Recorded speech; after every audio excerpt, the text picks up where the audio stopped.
with the risk-benefit assessment, you're weighing up the risks, the safety of it. Is it safe? And they had only 2 months of safety data from the Pfizer trial.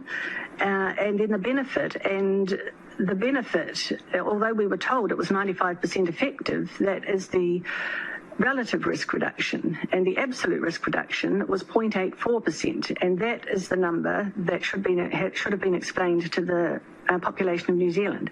So the efficacy that they were saying was 95% was based on the outcome of just 170 patients out of the 44,000 patients in the clinical trial.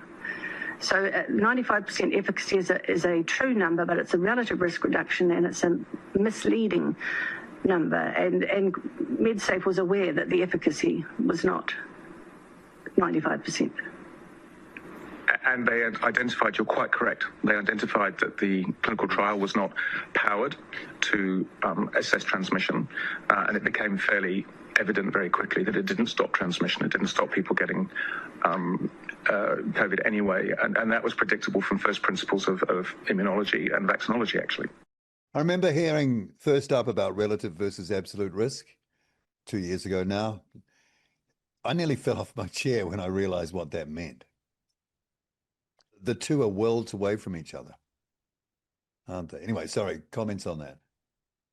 I won't get into the absolute risk reduction versus the relative risk reduction. I think my question around that is, where on earth was the data to back up these statements of safe and effective that was repeated over and over again in a lockstep international approach? I mean, all I was presented with back in 2021 was the Pfizer trial.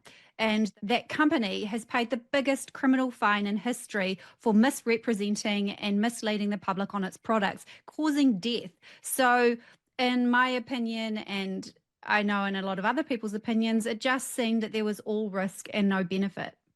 And again, this all goes back to the comment that I just made before in terms of that painting the picture, the manipulation. And this is a manipulation of numbers and data and of what we're putting out there.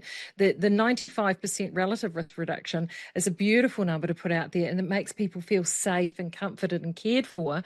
But let's not do the absolute risk reduction, because that's actually the third triplet to the mis and disinformation pile. That's malinformation. That's actually information that's true, that doesn't actually row the boat in the direction that they want to row it. So that's why that one got buried.